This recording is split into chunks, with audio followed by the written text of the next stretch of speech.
Bright Hard is neither Bridesmaids nor Die Hard. Discuss. Because movie critics should be upfront with their biases, I will confess to a long-standing allergy to Rebel Wilson, the Australian comic actress whose entire shtick has consisted of her being subversively gross and sticking out her tongue like a cut-rate succubus.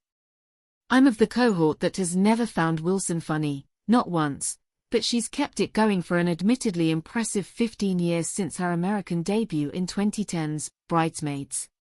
Recently Wilson has tried branching out, as Lady Capulet in the woeful Juliet and Romeo, and now as an action hero in the cringingly stupid Bright Hard.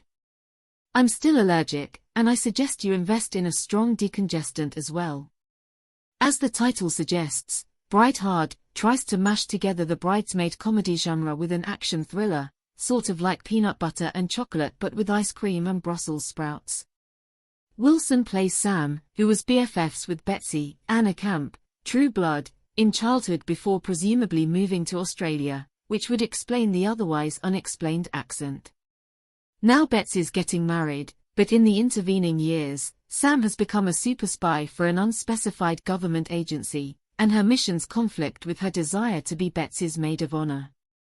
After a brief intro set in Paris, France, per helpful intertitle, in case you were wondering, Bright Hard moves off the coast of Georgia to a private island that looks like the plantation wedding destination of a girl's lost cause dreams. Their Sam is sidelined by the bride's sister-in-law, Anna Chlumsky, Veep, an amateur wedding planner with a bad case of OCD. And there the festivities are interrupted by a band of machine-gun-wielding bad guys led by a grizzled uber-villain, Stephen Dorff, true detective, with an assist by a surprise collaborator. What are they after?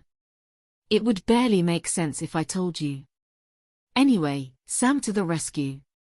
There's nothing wrong with a good, dumb comedy, but Bright Hard doesn't even qualify as in-flight entertainment. The jokes are witlessly vulgar, sample, "Oh, Sam, you're alone." No, I have my emotional support boobs. The plot defies plausibility and occasionally the laws of physics, the performances are pitched at the level of a middle school play and the filmmaking is shoddy. There's one amusing fight scene involving curling irons used as nunchucks, sorry, spoiler, but that's about it. The screenwriter is Shayna Steinberg, with Cease Pleasance sharing story credit, and the director is Simon West, who had a hit with Con Air in 1997 and has been working his way down ever since.